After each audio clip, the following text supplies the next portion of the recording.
Little girl sees something horrible on the bridge, then hides and calls 911 in panic. Before we dive into the story, drop a comment below and tell us where you're watching from.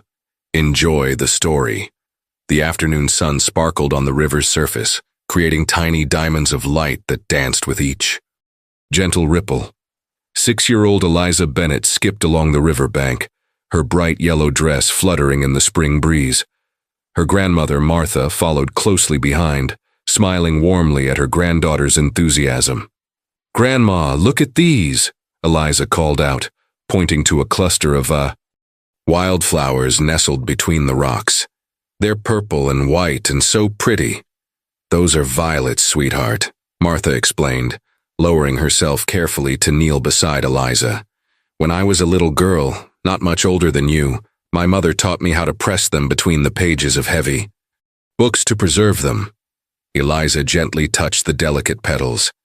"Can we do that too? I want to make a collection." "Of course we can," Martha promised, tucking a strand of silver hair behind her ear. "We'll start when we get home." This was their special tradition, Saturday afternoon walks by the old Millstone River. For Eliza, these moments with her grandmother were treasures, filled with stories and discoveries that connected her to a family history she was just beginning to understand. "Can I go look for more flowers?" Eliza asked, already eyeing a splash of color further ahead. Martha nodded. "Stay where I can see you and don't go near the water's edge." "I promise," Eliza called back, already darting forward, her braided pigtails bouncing against her shoulders. She followed a narrow dirt path that curved alongside the river, stopping occasionally to examine interesting rocks or unusual plants. The old stone bridge came into view, a structure that had stood for over 100 years, according to her grandmother's stories. Eliza loved its weathered arches and the way its reflection rippled in the water below. As she approached the bridge, movement caught her eye. A tall man in a dark jacket stood at the bridge's edge, looking nervously over his shoulder. In his arms, he cradled what looked like a bundle of blankets. Curiosity drew Eliza closer, but something about the man's furtive movements made her hesitate. She ducked behind a large oak tree, peering around its trunk. The man glanced around one more time before carefully placing the bundle in what appeared to be a small carrier, partially hidden by the bridge's edge. From her angle, it looked as though he was dropping something into the water. Her heart pounding, Eliza squinted to see better. The bundle shifted slightly, and she caught a glimpse of something that made her gasp. A tiny hand. A baby. The man was leaving a baby. Eliza's small body froze in fear, but her mind raced. She watched as the man hurried away, climbing into a sleek black car parked at the far end of the bridge. Her grandmother's voice called distantly, "Eliza, where are you, dear?" With trembling hands, Eliza realized she was clutching her grandmother's cell phone. Martha had asked her to hold it earlier when she'd stopped to tie her shoelace. Without fully understanding why, Eliza knew she needed to call for help. Her first-grade teacher had taught them about emergency numbers just last month. With shaking fingers, she dialed 911. 911, what's your emergency?" A calm voice answered. "There's a baby," Eliza whispered, crouching lower behind the tree.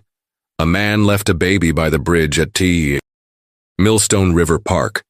I think it might be in the water. Please come quickly." "You're doing great," the operator assured her. "Can you tell me your name?" "Eliza Bennett. I'm 6 years old. Please hurry." In the distance, sirens began to wail. Eliza peered around the tree again, making sure the man in the black car was gone. The bundle remained motionless by the bridge.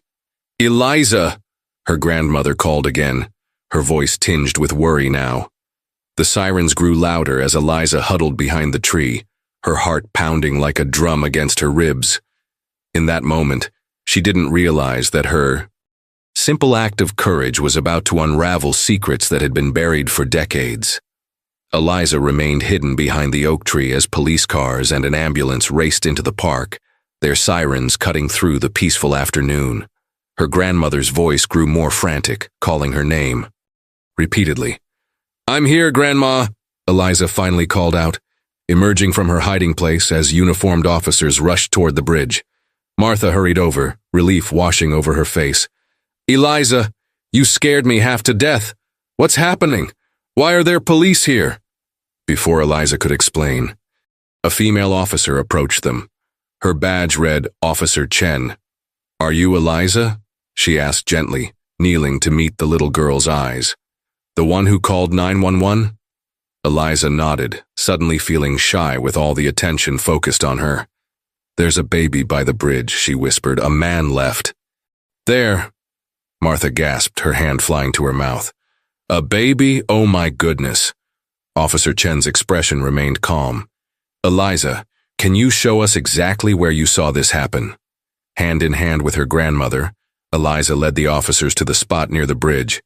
"There," she pointed with a trembling finger. "He put something wrapped in blankets right there, by the edge." Two officers carefully approached the area. One of them, a tall man with kind eyes, carefully reached down and lifted a small waterproof carrier that had been partially concealed behind rocks at the edge of the bridge. "We've got a baby," he called out, "alive and appears unharmed." Medical personnel rushed forward with a stretcher while Eliza and Martha watched in astonishment. The officer gently placed the carrier on the stretcher, and Eliza caught a glimpse of tiny fingers reaching up from within a bundle of soft blue blankets. "The baby's okay?" Eliza asked, her voice small but hopeful. Officer Chen nodded.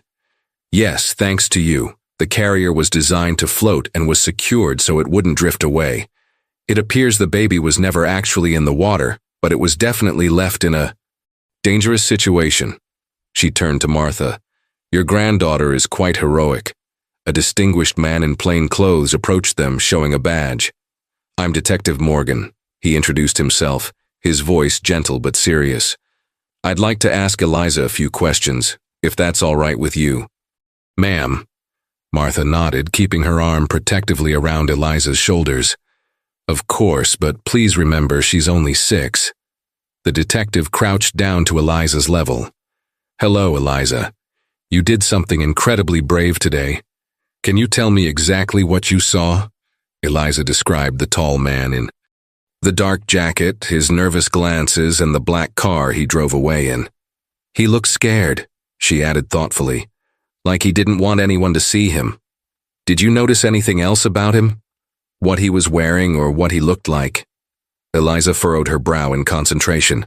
"He had fancy shoes, the kind my dad wears to important meetings, and—" She paused, remembering an important detail. "He had something shiny on his wrist, a big watch that caught the sunlight." Detective Morgan wrote everything down in a small notebook.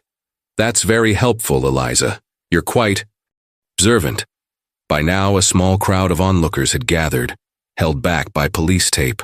A news van pulled up and a reporter stood nearby, speaking into a camera. "The baby is being transported to Millstone General Hospital for evaluation," Officer Chen informed them. "It appears to be a newborn, possibly only a few days old." Martha pulled Eliza closer. "Will the baby be all right?" "The paramedics say the baby seems healthy and well cared for, surprisingly. Someone wanted this child found quickly and safely, even if their methods were unusual." Detective Morgan stood up. "We'll need both of you to come to the station to give formal statements. We're going to find out who this man was and why he left this baby." As they walked toward the police car, Eliza looked back at the bridge where emergency workers were still gathering evidence. Something about the man's face lingered in her memory, a sadness in his eyes that seemed strangely familiar. A photographer snapped their picture and Officer Chen tried to shield Eliza from the growing media presence. "Is this the little girl who saved the baby?" someone called out. "Please step back," Detective Morgan instructed firmly. "This is an ongoing investigation." In the police car, Martha held Eliza's hand tightly. "I'm so proud of you," she whispered, "but also a little worried. You could have been in danger."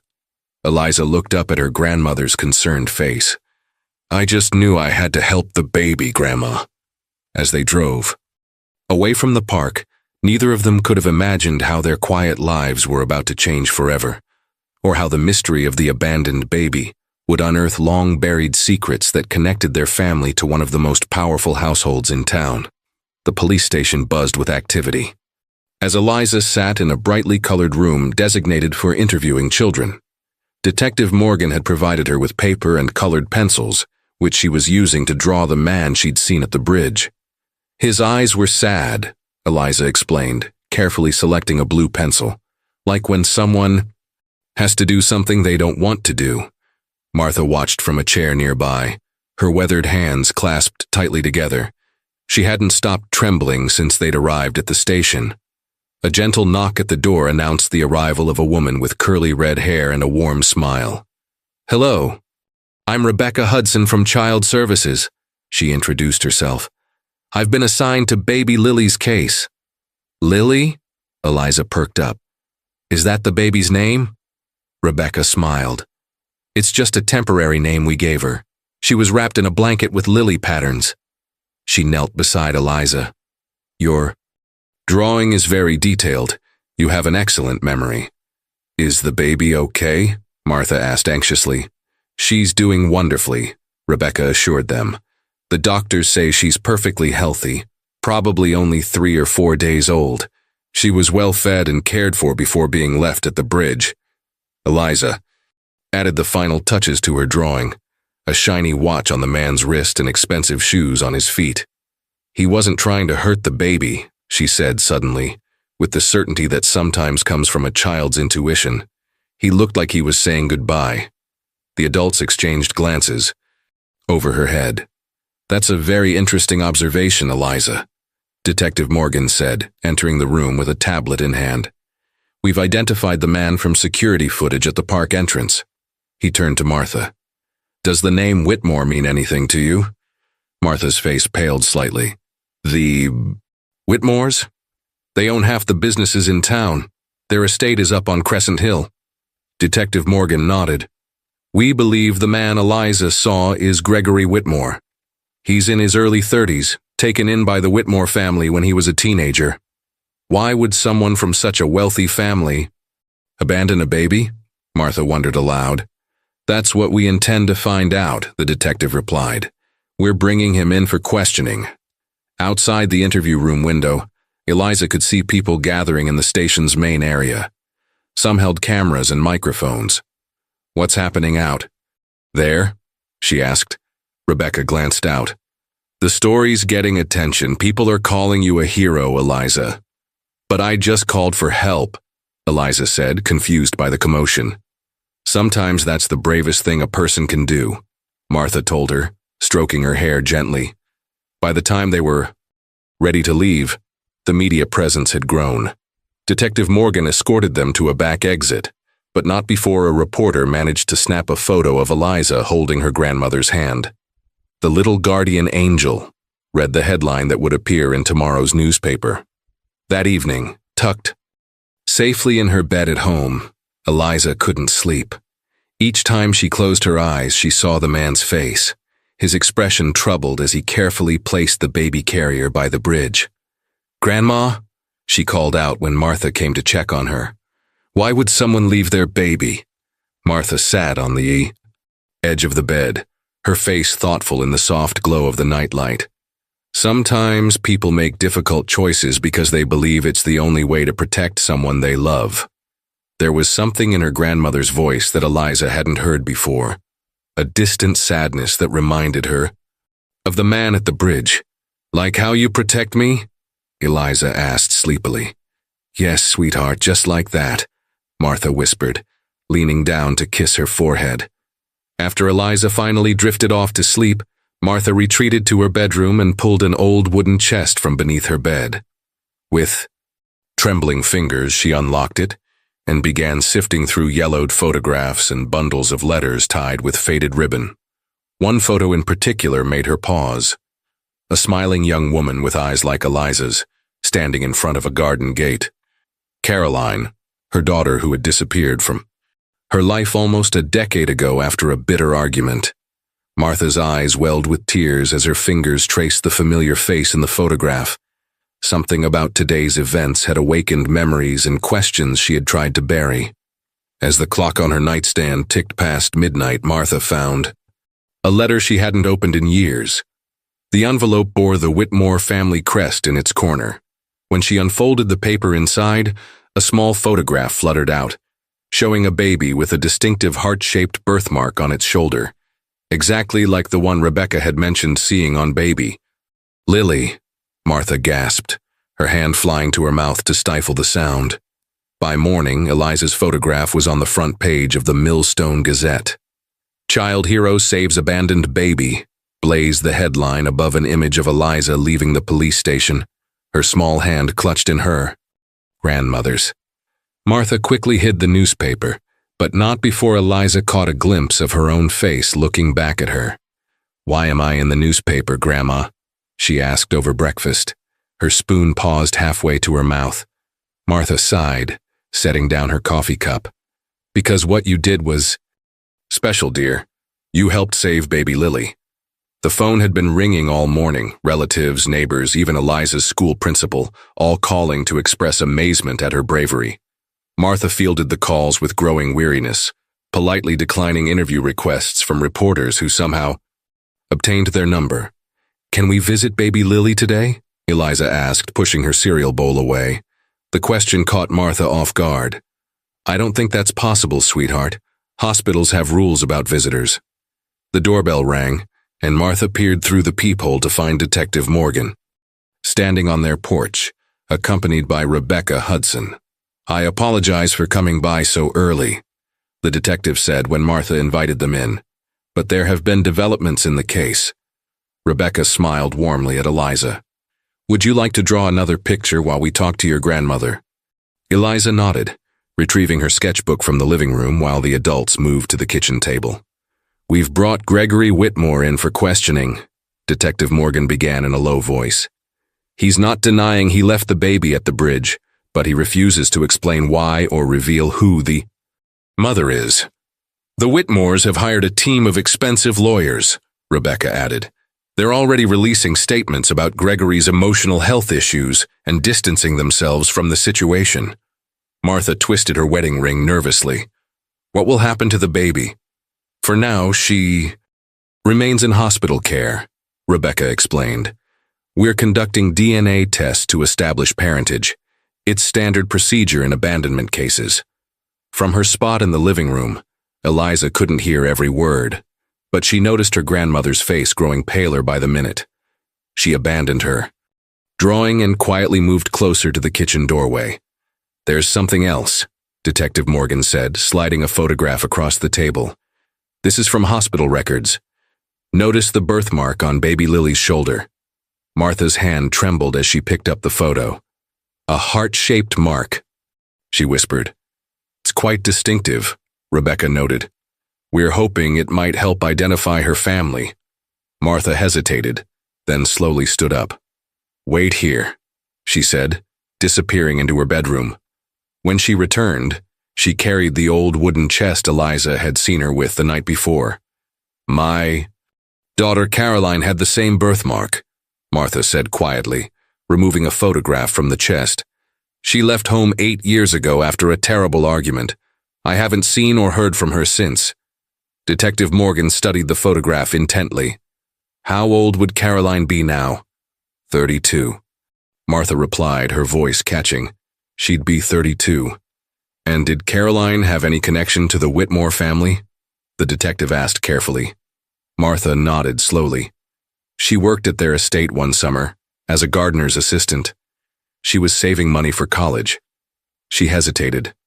"There was an incident. She came home upset. Shortly after, we had our falling out and she left." Eliza, unable to contain her curiosity any longer, stepped into the kitchen. "Who's Caroline, Grandma?" The adults turned, surprised by her presence. Martha's eyes filled with tears. "Caroline is my daughter, Eliza. Your aunt." Eliza's eyes widened. "I have an aunt? You never told me." "Sometimes," Martha said gently, "memories are too painful to share, even with the people we love most." Detective Morgan cleared his throat.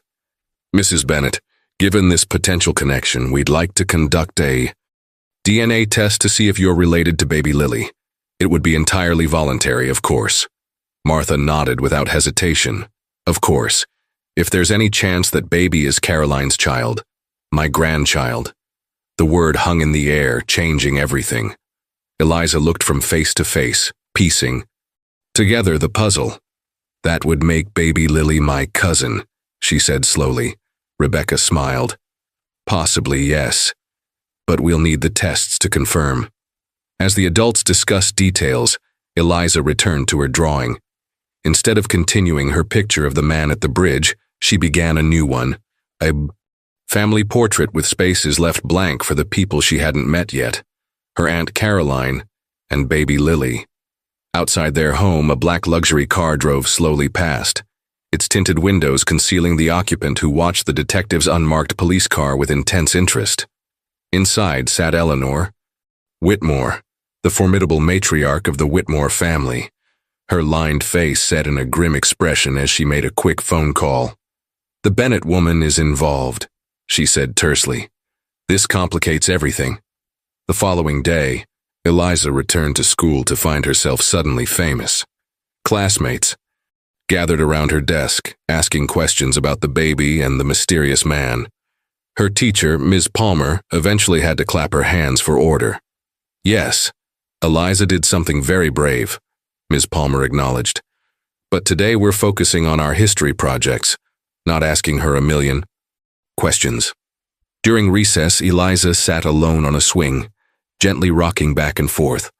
The excitement of her classmates made her uncomfortable. In her mind, she kept seeing the man's face, Gregory Whitmore, and wondering about her Aunt Caroline, a person whose existence she'd only just discovered. "You look like you're thinking hard about something," Ms. Palmer said, approaching the swings. Eliza nodded. "I'm trying to remember everything about the man I saw. Detective Morgan said it's important." "That's very responsible of you." Ms. Palmer sat on the adjacent swing. "Sometimes drawing helps me remember details. Why don't you try that during art time?" That afternoon, while her classmates created colorful spring scenes, Eliza focused intently on capturing every detail she could recall about Gregory Whitmore. His expensive watch gleaming in the sunlight, his polished shoes, and most importantly, his eyes. She drew him looking over his shoulder, the way she'd seen him at the bridge. When Martha picked her up after school, Eliza proudly displayed her drawing. "This is really good, sweetheart," Martha said, studying the detailed sketch. "You've captured something in his expression I hadn't thought about." "What's that?" "He looks afraid," Martha replied quietly. At home, they found Detective Morgan waiting on their porch. His face brightened when he saw Eliza's drawing. "This might be helpful," he said, carefully taking the sketch. "You've included details that weren't in the security footage." "Like what?" Eliza asked curiously. "The way he kept looking around as if he was worried someone was watching him." The detective knelt to Eliza's level. "I'd like to ask you a few more questions if that's okay. We're trying to build a timeline of exactly what happened. Inside." Martha prepared hot chocolate while Eliza recounted her story again, this time focusing on the precise sequence of events. "He checked his watch before he left," she remembered suddenly, "and he placed the carrier very carefully, not like he was throwing something away. More like—" She paused, searching for the right words, "like he was leaving a treasure that someone would find." Detective Morgan nodded thoughtfully. "That's consistent with how the carrier was positioned. It was placed where it would be noticed quickly, but not immediately visible from the path." "Have you found my aunt Caroline?" Eliza asked abruptly. The detective exchanged glances with Martha. "Not yet, but we're looking into several leads." After he left, Martha received a call from Rebecca Hudson. Eliza pretended to watch television while straining to hear her grandmother's side of the conversation. "Tomorrow morning? Yes, that would be fine. Of course Eliza can come along. A DNA sample?" "I understand. Yes, that would be wonderful if we could see her." When Martha hung up, she found Eliza watching her expectantly. "That was Ms. Hudson," Martha explained. "They'd like us to come to the hospital tomorrow." They're going to take a small sample, just a swab inside my cheek, to see if I'm related to baby Lily. And we can see the baby? Eliza asked excitedly. Martha nodded. Just for a few minutes. That evening, after Eliza went to bed, Martha spread old photographs across the kitchen table. Images of Caroline growing up, from a smiling toddler to a serious teenager with dreams of becoming a botanist. The last photo showed Caroline at 19, standing beside a young man in the magnificent gardens of the Whitmore estate. Both wore gardening aprons and held pruning shears.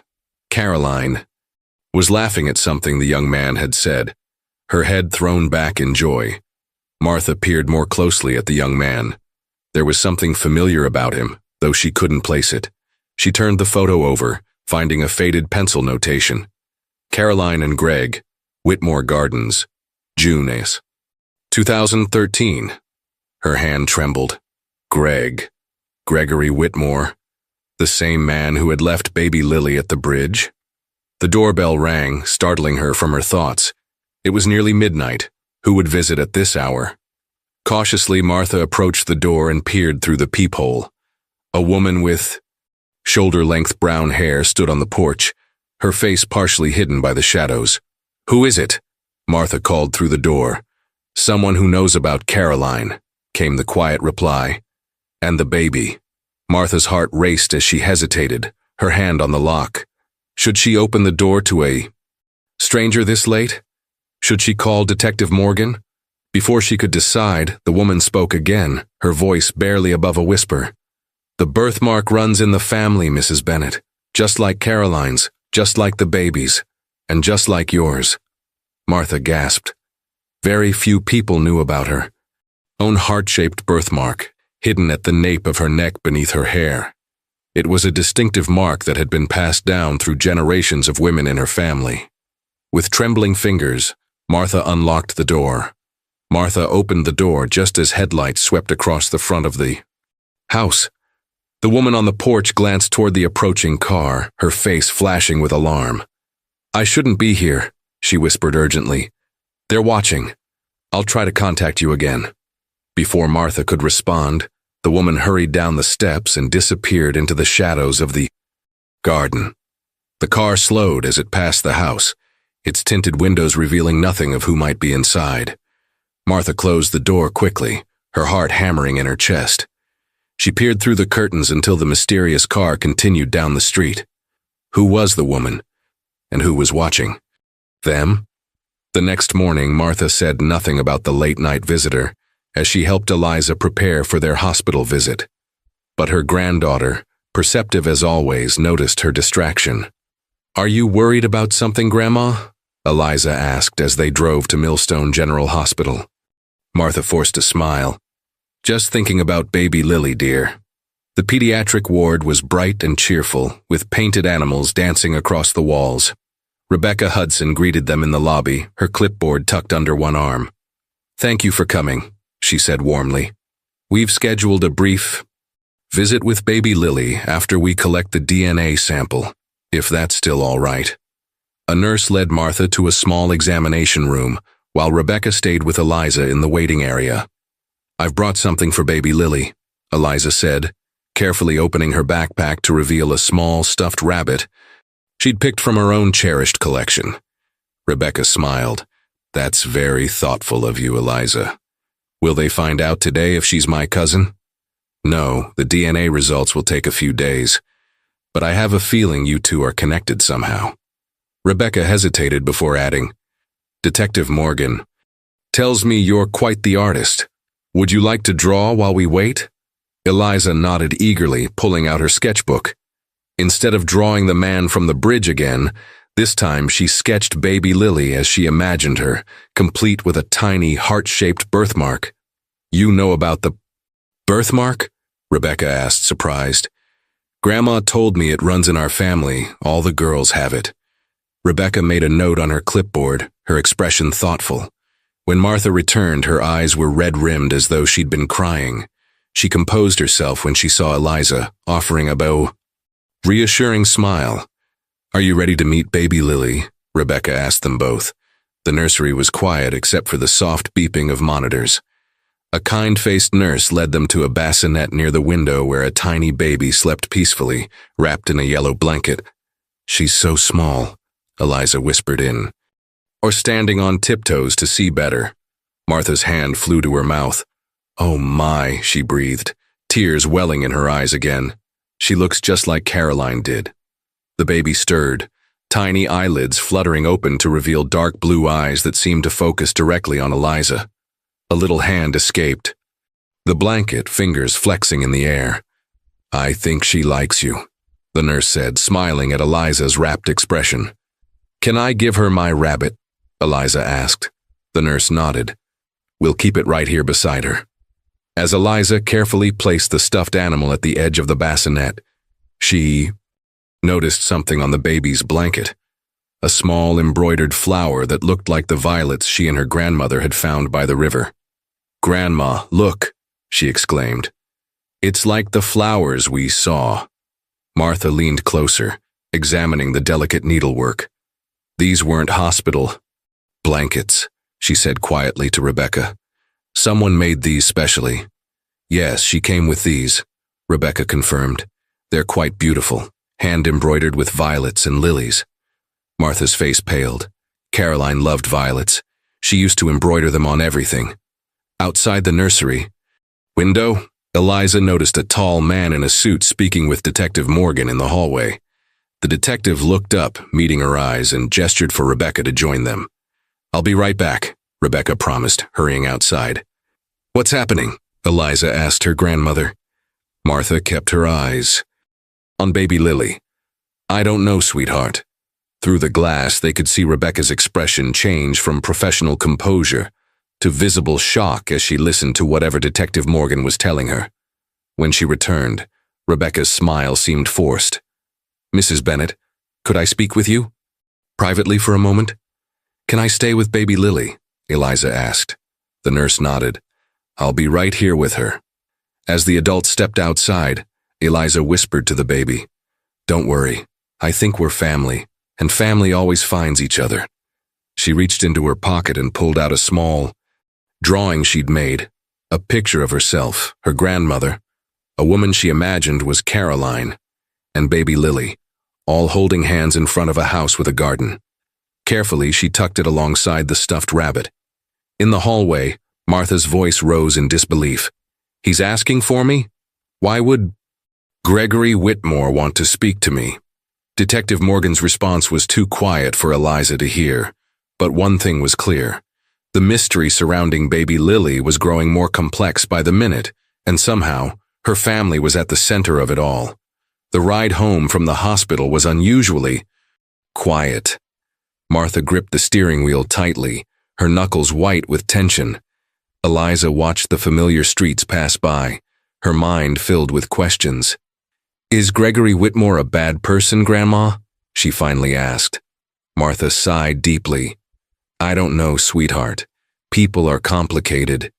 Sometimes good people make bad choices for reasons we don't understand." "Are you going to talk to him like Detective Morgan asked?" Martha nodded slowly. "Tomorrow morning. Detective Morgan thinks he might tell me something important about baby Lily, and possibly about Caroline." That evening, Eliza worked on her school project about heroes. Her teacher had assigned the class to write about someone they admired, and while most of her classmates chose famous athletes or movie stars, Eliza had decided to write about her mysterious Aunt Caroline. "But you hardly know anything about her," Martha pointed out gently when Eliza explained her choice. "That's why I'm going to investigate," Eliza replied with determination. "Like a detective." Martha's eyes softened. "What would you like to know?" For the next hour, Martha shared stories about Caroline, how she loved gardening and could make anything grow, how she excelled at science in school, and how she dreamed of creating botanical gardens that people could visit for healing and peace. "Why did you argue?" Eliza asked innocently. "The fight that made her leave?" Martha's expression clouded. "She wanted to make a choice I thought was wrong. I was trying to protect her, but instead I pushed her away." Her voice broke slightly. If I could go back and change one thing in my life, it would be that day. Eliza wrapped her small arms around her grandmother. Maybe we can find her now and you can say sorry. I hope so. Sweetheart, I truly hope so. Later that night, Eliza awoke to the sound of voices downstairs. Curious, she crept to the top of the staircase and peered through the banister rails. Her grandmother sat at the kitchen table with Detective Morgan and a woman Eliza didn't recognize. We've confirmed that Gregory Whitmore was taken in by the Whitmore family when he was 16, the detective was saying. Before that, he was in foster care. His adoption was never legally finalized, but Eleanor Whitmore treated him as her son. And the connection to Caroline? Martha asked. The unknown woman, who Eliza guessed must be another detective, opened a folder. We found this photograph in Gregory's apartment. She slid a picture across the table. It was hidden in a hollowed-out book. Martha gasped. This is Caroline. She must be around 25 here. That's years after she left home. The photo was taken approximately 3 years ago, the woman confirmed. We believe Caroline and Gregory maintained a relationship of some kind. Do you think, Martha's voice trembled, do you think baby Lily is their child? The DNA results will tell us more, Detective Morgan replied gently. But yes, that's our working theory. Then why would he leave the baby at the river? Martha asked, bewildered. Why not bring her somewhere safe, like a hospital or fire station? That's what we hope to learn when you speak with him tomorrow, the detective said. He's refused to talk to anyone else. Eliza shifted slightly, causing a floorboard to creak. 3 pairs of eyes immediately looked up toward the stairs. Eliza, Martha called. Is that you? Caught, Eliza made her way down the stairs. I heard voices. Detective Morgan smiled kindly. You should be in bed, young lady.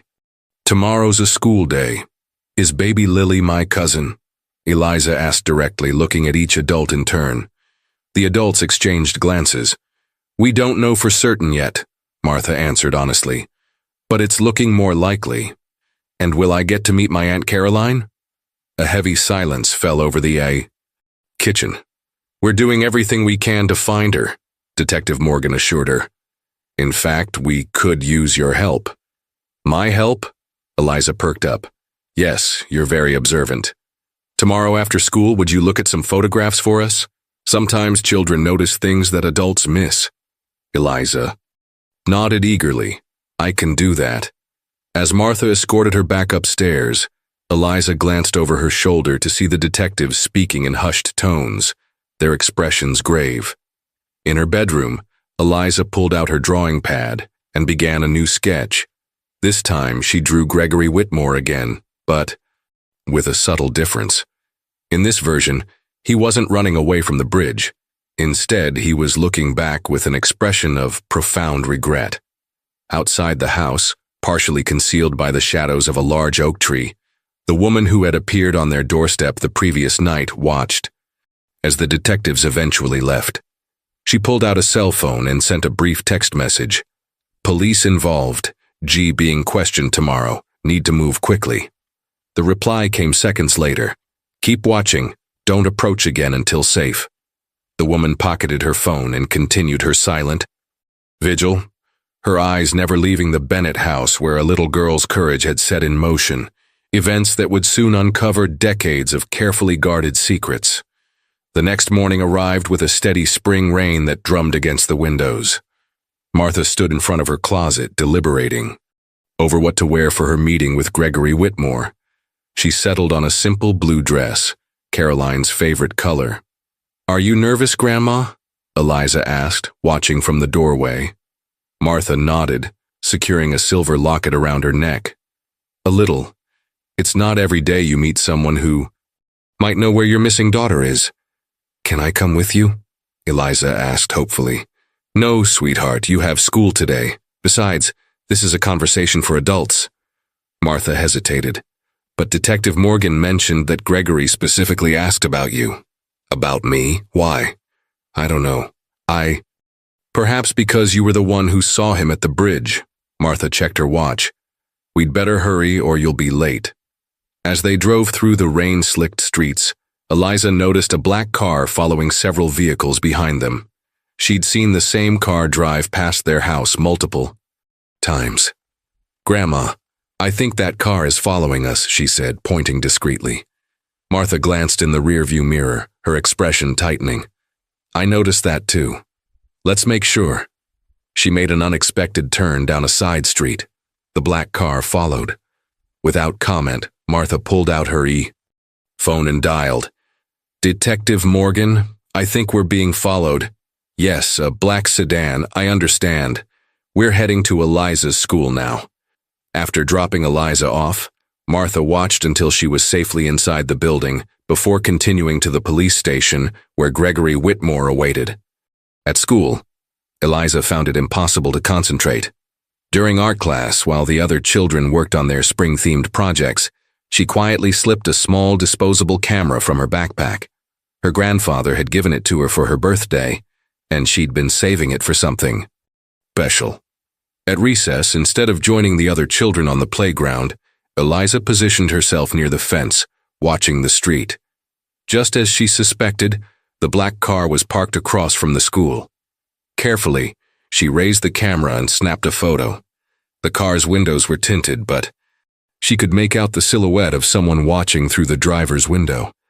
That afternoon, Martha arrived to pick her up, looking exhausted but somehow lighter, as if a weight had been lifted. "How did it go with Mr. Whitmore?" Eliza asked as they drove home. "It was enlightening," Martha replied carefully. "Gregory isn't what I expected." "Is he a bad person?" "No, I don't think so. I think he's someone who's been caught in a difficult situation and made some poor choices." Martha glanced at Eliza. "He asked me to tell you something." "What?" "He said, thank you for saving Lily. You did what I couldn't." Eliza considered this. "He wanted the baby to be found, didn't he? That's why he put her where I would see." Martha looked surprised. "You know, I think you might be right. He claims he placed the carrier where it would be safe but noticeable, hoping someone would find her quickly." As they pulled into their driveway, Eliza noticed something unusual. The attic window was open. She was certain it had been closed that morning. "Grandma," she whispered, tugging at Martha's sleeve. "I think someone's been in our house." Martha stared at the open attic window, her face paling. "Stay in the car," she instructed Eliza, reaching for her phone. "I'm calling Detective Morgan." "But Grandma—" "Not now, Eliza. This is serious." Martha's voice was firm as she dialed. Within minutes, police cars arrived. Officers carefully searched the house while Martha and Eliza waited. In a patrol car, Detective Morgan himself examined the attic. "Someone definitely broke in," he confirmed when they were finally allowed back inside. The lock on the attic window was jimmied open. Was anything valuable stored up there? Martha clasped her hands tightly. "Just old family mementos. Photos, Caroline's things. We should check if anything's missing," the detective suggested. The three of them climbed the narrow stairs to the attic. Dust motes danced in the slanted afternoon light that streamed through the now closed window. Boxes were scattered about, some opened, their contents partially removed. Eliza noticed it first, a wooden trunk in the corner, its lid ajar. "That's where you keep the special pictures," she said to her grandmother. Martha hurried over, kneeling beside the trunk. She rifled through the contents, her movements growing increasingly frantic. "There's a photograph missing," she finally said. "A picture of Caroline at the Whitmore Estate Gardens." "The one with the young man?" Detective Morgan asked. "Gregory?" Martha nodded. "Yes, that one." While the adults discussed the break-in, Eliza wandered toward a box that had been knocked over. Among the spilled contents was an old photo album she'd never seen before. Curious, she opened it and gasped softly. "Grandma, look." The album contained photographs of two young women. One was unmistakably a younger version of her grandmother, but the other was a striking woman with auburn hair and sharp features. "Who is this with you?" Eliza asked, holding up the album. Martha took it with trembling hands. "That's Eleanor Whitmore. We were friends once, a long time ago." Detective Morgan looked as surprised as Eliza felt. You knew Eleanor Whitmore personally. You never mentioned this. It was over 40 years ago, Martha said defensively. We had a falling out. I didn't think it was relevant. Given recent events, I'd say it's extremely relevant. The detective countered, his voice gentle but firm. Mrs. Bennet, is there anything else you haven't told us? Martha sank onto an old trunk, suddenly looking every one of her 70 years. Eleanor and I grew up together. We were inseparable until college, when we both fell in love with the same man, Thomas Bennet, my late husband. Eliza listened, fascinated by this revelation about her grandmother's past. Eleanor never forgave me when Thomas chose me, Martha continued. She married into the Whitmore family for their money and influence, but she trailed off, glancing at Eliza. Detective Morgan understood. Eliza, would you mind checking if the officers downstairs need anything? Maybe some water? Recognizing an adult dismissal when she heard one, Eliza reluctantly headed downstairs. But instead of going all the way to the kitchen, she paused on the landing, just out of sight but within earshot. Eleanor always swore she'd make me pay for stealing, Thomas. Martha's voice drifted up. When Caroline went to work at the Whitmore estate, I warned her to be careful, but I never imagined Eleanor would use my own daughter as a pawn in her revenge. You think Eleanor deliberately drove Caroline away from you? The detective asked. I don't know, but Gregory told me something today that chilled me to the bone. He said Eleanor has been obsessed with the Bennet girl for years. He thought it was Caroline, but now I wonder if she's targeting Eliza. Detective Morgan finished grimly. Outside the house, seated in the black car that had followed them earlier, a woman lowered her binoculars and reached for her phone. They know, she said simply when her call was answered. We need to move now. On the front steps of the Bennet home, a uniformed officer discovered a small package wrapped in brown paper. Inside was a note written in elegant script. The child is the key. Keep her close. The package found on the doorstep contained more than just the cryptic note. Nestled within the brown paper was a small leather-bound journal with the initials CB embossed in faded gold lettering. It's Caroline's, Martha whispered, her fingers trembling as she carefully opened the cover. I gave her this on her 16th birthday. Detective Morgan immediately had the package taken for fingerprint analysis, but he allowed Martha to keep the journal after photographing each page for evidence. That evening, a police officer remained stationed outside the Bennet home. Inside, Martha sat at the kitchen table poring over her daughter's journal while Eliza, supposedly doing homework at the other end of the table, watched her grandmother's changing expressions. What does it say, Grandma? Eliza finally asked, unable to contain her curiosity any longer. Martha looked up, her eyes red-rimmed from reading and occasional tears. It tells the story of your aunt's life after she left home, her struggles, her dreams. She paused, considering how much to share with a 6-year-old, and how she came to work for the Whitmore family again, years later. Was she friends with Gregory? Eliza asked, remembering the photograph. Yes, it seems they became close. They both felt out of place in the Whitmore world. Martha closed the journal gently. Caroline writes that Gregory was the only person who understood her. The doorbell rang, startling them both. The officer stationed outside called through the door. It's Rebecca Hudson from Child Services, Mrs. Bennet. When Martha opened the door, Rebecca's usual professional composure was noticeably strained. I'm sorry to come by so late, but I thought you'd want to know immediately. The DNA results came back early. Martha invited her in, offering tea which Rebecca gratefully accepted. The tests confirm it, Rebecca said once they were seated. Baby Lily is genetically related to you, Mrs. Bennet. She's your granddaughter. Though they had suspected this, hearing it confirmed made it real in a way that left Martha speechless for several moments. What happens now? She finally asked. Given the circumstances and with Gregory Whitmore still refusing to provide details about the mother's whereabouts, the court will likely grant temporary custody to a family member, Rebecca explained. As the maternal grandmother, you would have priority if you're willing. Bring her home, Martha said without hesitation. Of course we'll take her. Eliza, who had been quietly listening, broke into a wide smile. I'll have a baby cousin living with us? Rebecca nodded, returning her smile. That's the plan, pending final approval. We could have her here as early as tomorrow afternoon. After Rebecca left, Eliza could hardly contain her excitement. She immediately began planning how to rearrange her toys to make room for baby things.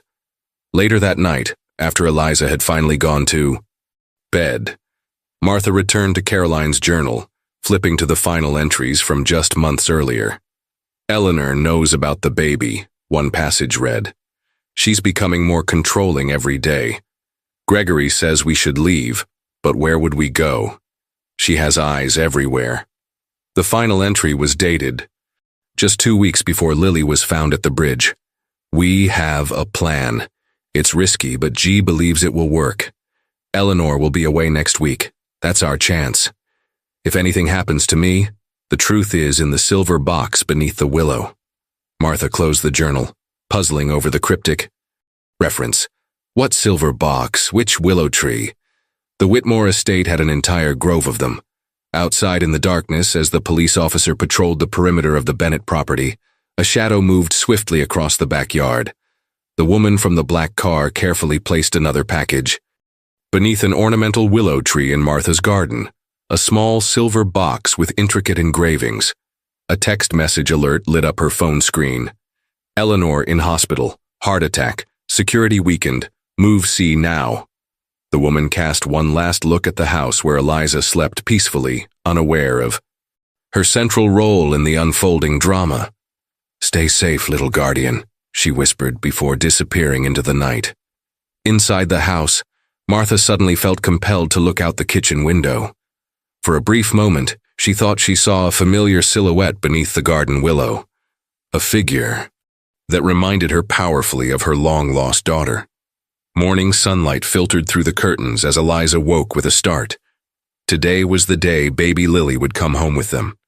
She rushed to her window and was surprised to see not just the regular police officer, but Detective Morgan himself, examining something in their garden. Curious, Eliza quickly dressed and hurried downstairs, finding her grandmother already in the kitchen, speaking urgently with Rebecca Hudson. They found it under the willow tree, Martha was saying, her voice tight with emotion. Just like Caroline's. Journal mentioned. On the table sat a small silver box with delicate engravings of lilies and violets around its edges.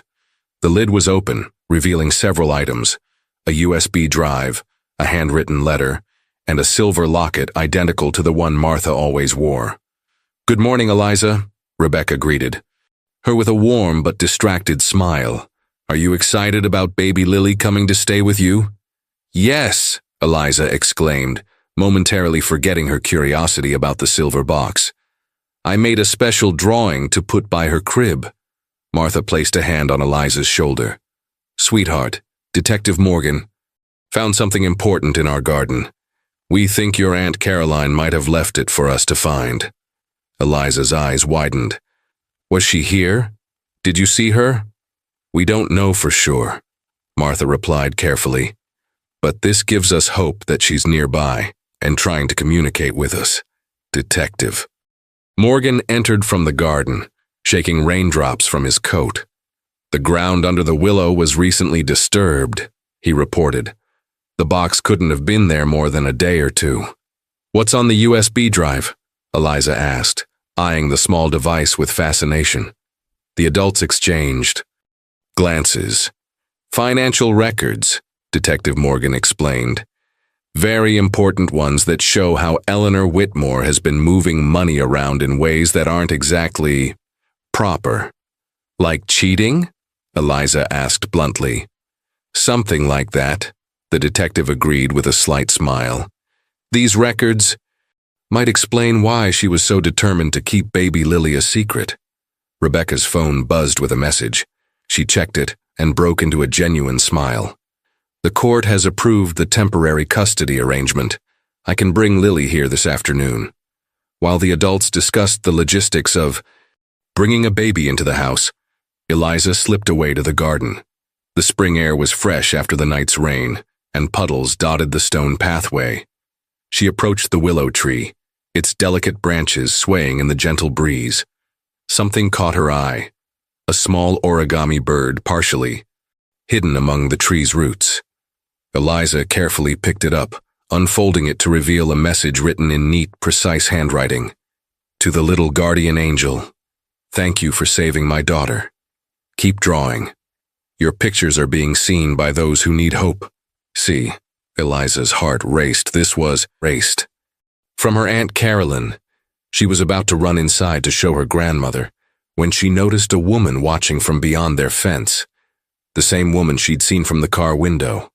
Instead of running away this time, the woman placed her finger to her lips in a silent request for secrecy. Then, slowly raised her hand in a small wave. She had the same eyes as the woman in the photographs of Caroline, but her hair was different, shorter and darker. Making a split-second decision that felt more grown-up than any she'd made before, Eliza waved back and mouthed, "Are you my aunt?" The woman nodded almost imperceptibly, then gestured toward the house with a questioning look. Eliza understood immediately. She pointed inside and held up 5 fingers, then pointed to herself and made a walking motion with her fingers. The woman smiled, a smile that transformed her face and made the resemblance to the photographs unmistakable, before stepping back into the shadows of the neighboring property. Eliza clutched the paper bird tightly and rushed inside, her mind racing with possibilities. She had just made a secret plan to meet her Aunt Caroline, and somehow, she knew this meeting would change everything. "Grandma," she called, carefully tucking the origami bird into her pocket, "when is baby Lily coming home?" The arrival of baby Lily transformed the Bennett household in an instant. The social worker brought her that afternoon, along with a temporary crib, essential supplies, and the embroidered blankets that had been with her at the bridge. Martha held her granddaughter for the first time with tears streaming down her face. "She has Caroline's eyes," she whispered, gently rocking the baby. Eliza watched in awe, her earlier encounter with the woman in the techo garden momentarily forgotten as she marveled at her tiny cousin. Baby Lily's fingers wrapped around Eliza's extended pinky in a grip surprisingly strong for one so small. "She knows your family," Rebecca observed with a smile. "Babies can sense these things." Detective Morgan stopped by briefly to check on their security arrangements. An additional officer had been assigned to watch the house, and the detective himself had installed temporary security cameras at the front and back doors. "We've had no response from the Whitmore estate about Eleanor's condition," he told Martha quietly while Eliza was distracted with the baby. "But Gregory has been released on bail, under strict orders to stay away from this address." "Do you think he's dangerous?" Martha asked. "No," the detective admitted. "But the district attorney wanted to be cautious. The contents of that silver box have opened a much larger investigation into the Whitmore finances. Gregory might not be a threat, but there are others who might be concerned about what Caroline knew." As evening approached, Eliza grew increasingly anxious. She had promised to meet her aunt, or the woman she believed was her aunt, in the garden at 5 o'clock. But with all the activity and additional security, slipping out unnoticed seemed impossible.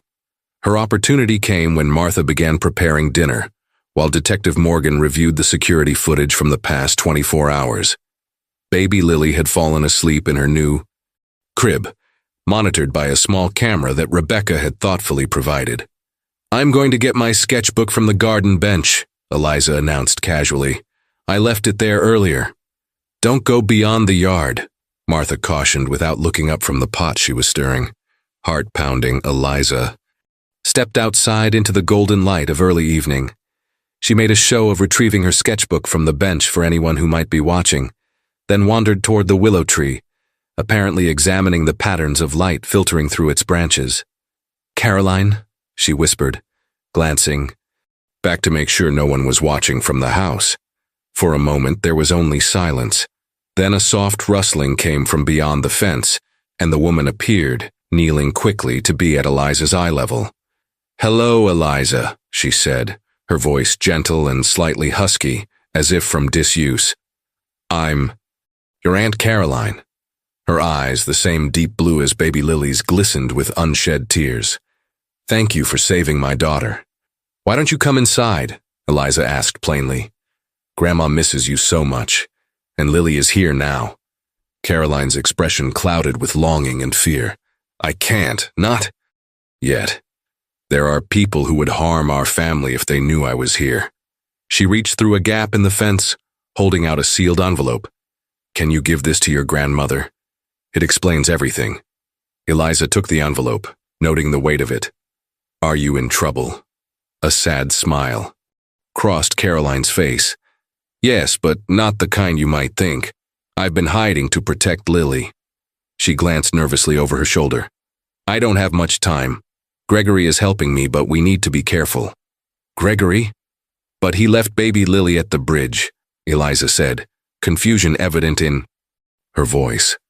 "He was trying to save her," Caroline explained urgently. "Eleanor threatened to take Lily away from me permanently. Gregory created a plan to place her somewhere she'd be found quickly and safely, knowing I'd left clues for your grandmother to find her. We never expected a brave little girl to be the one to save her." Suddenly, a car door slammed in the distance. Caroline tensed. "I have to go. Tell your grandmother I love her, and I'll come home when it's safe." She reached through the fence once more, briefly squeezing Eliza's hand. "Keep drawing, little guardian. Your pictures helped me find my way back." As quickly as she had appeared, Caroline vanished into the growing shadows. Eliza clutched the envelope to her chest, a mix of emotions swirling through her, excitement at meeting her aunt, worry about the danger she seemed to be in, and determination to help reunite her fragmented family. From the kitchen window, Detective Morgan watched thoughtfully, having witnessed the entire exchange. Eliza stood frozen in the garden, the envelope clutched against her chest. She startled when Detective Morgan called her name from the back door. "Eliza, who were you talking? Were you to?" For a moment, she considered hiding the envelope, but something told her that Detective Morgan might be an ally rather than an obstacle. "It was my Aunt Caroline," she admitted, walking toward him. "She gave me this for Grandma." Instead of looking surprised or skeptical, the detective nodded, thoughtfully. "I thought it might be. Let's go inside and share this with your grandmother together." Martha was settling baby Lily after a feeding when they entered the living room. Her eyes immediately fixed on the envelope in Eliza's hands. "What's that, sweetheart?" "A letter from Caroline," Eliza said simply. "She was in our garden. She says she's been hiding to protect Lily." Martha's hands trembled so badly that she nearly dropped the baby. Detective Morgan quickly stepped forward to take Lily, cradling her with the practiced ease of a father. "You saw Caroline? My Caroline?" Martha's voice broke on the words. Eliza nodded, handing over the envelope. "She said to tell you she loves you and will come home when it's safe." With trembling fingers, Martha opened the envelope. Inside were several pages of handwritten text and a small key. "It's a complete confession," Martha breathed as she scanned the first page. "About Eleanor Whitmore's financial schemes, how she manipulated Gregory for years and—" She paused, her eyes widening. "How Eleanor threatened to take Lily away if Caroline ever contacted me." Detective Morgan read over her shoulder. "This corroborates everything in the financial records from the silver box. With this testimony, we can protect both Caroline and Lily from the Whitmores." "There's more," Martha said, her voice dropping to a whisper. "Caroline says Eleanor's vendetta against our family goes back decades, to when Thomas chose me over. Everything she's done has been part of a long-planned revenge." Baby Lily began to fuss, her tiny face scrunching up with displeasure. Martha automatically reached for her, the mother's instinct overriding even the shock of these revelations. "What happens now?" Eliza asked, looking between her grandmother and the detective. Detective Morgan's phone buzzed with an incoming message. He checked it, his expression growing serious. "Eleanor Whitmore has regained consciousness. She's calling a press conference for tomorrow morning." He looked at Martha intently. With Caroline's letter and the financial evidence, we have enough to move against Eleanor, but we need Caroline herself to testify. The key, Martha remembered suddenly, picking it up from the table. A small tag attached to it read, Storage Unit 217, Millstone Junction. Caroline was always methodical, Martha said with a ghost of a smile. If she kept records, they would be comprehensive. I'll send officers to secure the storage unit immediately, Detective Morgan said, already dialing his phone. Eliza moved to the window, gazing out at the willow tree where she'd met her aunt. In the fading evening light, she spotted a now familiar black car passing slowly by their house. Detective, she called urgently. The car is back, but instead of driving past, this time the car pulled into their driveway. The driver's door opened, and Gregory Whitmore stepped out, looking anxious and exhausted. He's not supposed to be here, Detective Morgan said sharply, moving toward the door. Wait, Martha said, peering through the window. He's not alone. A second figure emerged from the passenger side, wearing a hooded jacket that obscured their face. As they approached the front door, the hood fell back to reveal Caroline Bennett, her eyes fixed determinedly on the house she hadn't entered in 8 long years. She came back, Eliza whispered in wonder. She really came back. The reunion between Martha and Caroline was a tangle of tears, embraces, and broken apologies. Eliza watched in wonder as her grandmother and aunt clung to each other, 8 years of separation dissolving in moments of raw emotion. When Caroline finally turned to Eliza, she knelt down with outstretched arms. My brave niece, she said softly, the little guardian angel who saved my Lily. Eliza stepped into her aunt's embrace, breathing in the faint scent of violets that seemed to cling to her. Your eyes look just like the pictures, she observed with a child's directness. Caroline laughed through her tears. And you look just like I did at your age. The moment Caroline saw baby Lily, something powerful and primal transformed her face. She gathered her daughter into her arms with reverent care, whispering promises and endearments as tears streamed down her cheeks. Gregory Whitmore stood awkwardly by the door, watched carefully by Detective Morgan. His usual polished appearance had given way to rumpled clothes and shadowed eyes. I know I shouldn't be here, he said quietly to the detective, but Caroline insisted we come together. Eleanor is planning something. Detective Morgan's professional demeanor softened slightly. Your bail conditions can wait, Martha interrupted firmly. This young man helped bring my daughter home. He's welcome in my house. As the evening progressed, Caroline and Gregory explained everything, how they'd met years ago as teenagers in the Whitmore Gardens, reconnected when Caroline returned to town, and found common ground in their struggles against Eleanor's controlling influence. She wanted to raise Lily as a Whitmore, Caroline explained, her arms protectively around her daughter. When I refused, she threatened to use her connections to declare me unfit and take Lily away permanently. So we devised a plan, Gregory continued. I would place Lily somewhere she'd be found quickly by authorities, but where Eleanor wouldn't think to look. Caroline had already left clues leading to Martha. But why not just come directly to me? Martha asked, the pain of 8 years' separation evident in her voice. Caroline's expression clouded. Eleanor convinced me you'd rejected me completely after our fight. She intercepted your letters, told me you wanted nothing to do with me or any grandchild of mine. She took her mother's hand. I only discovered the truth recently when I found your letters hidden in Eleanor's desk. The television in the corner suddenly showed breaking news. Eleanor Whitmore, looking frail but determined, was being wheeled into a hospital conference room for an unscheduled press statement. Everyone fell silent as Eleanor began to speak, her once commanding voice now weakened, but still resolute. I wish to address the recent unfortunate events involving my family, she began. Gregory Whitmore, whom I welcomed into my home as a troubled youth, has betrayed my trust in ways I cannot begin to describe. She's shifting all blame to you, Detective Morgan said to Gregory, who watched with resigned expectation.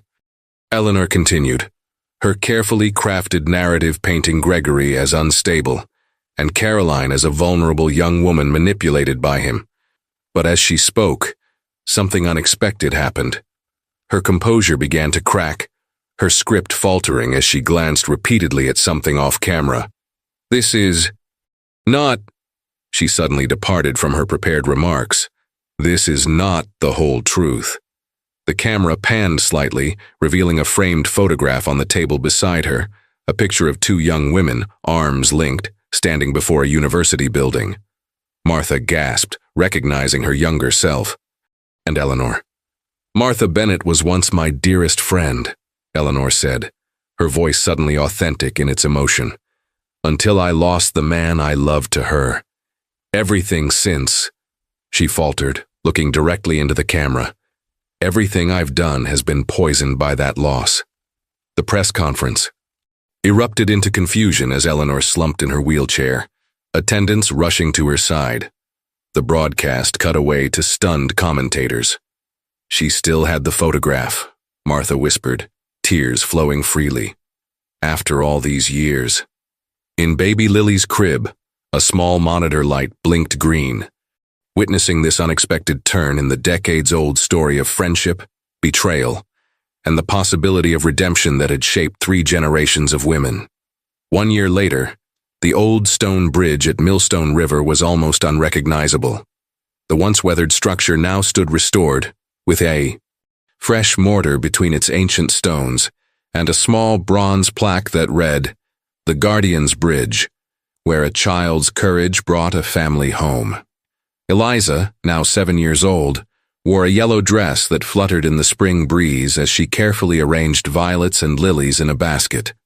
Her grandmother Martha watched from a nearby bench. Baby Lily, no longer a baby but a toddling 1-year-old with curious eyes, balanced on her lap. "Is everything ready?" Caroline asked, approaching with a picnic blanket draped over her arm. The past year had softened her features, erasing the wariness that had marked her face when she first returned. "Almost," Eliza replied seriously. "Do you think she'll really come?" Caroline and Martha exchanged glances. "She promised she would," Martha said. "And despite everything, Eleanor Whitmore keeps her promises." The investigation into the EI Whitmore finances had concluded months ago. With Gregory's testimony and the evidence Caroline had meticulously gathered, the truth had finally emerged. Not in a courtroom, but through a settlement that included substantial charitable donations and Eleanor's resignation from all company positions.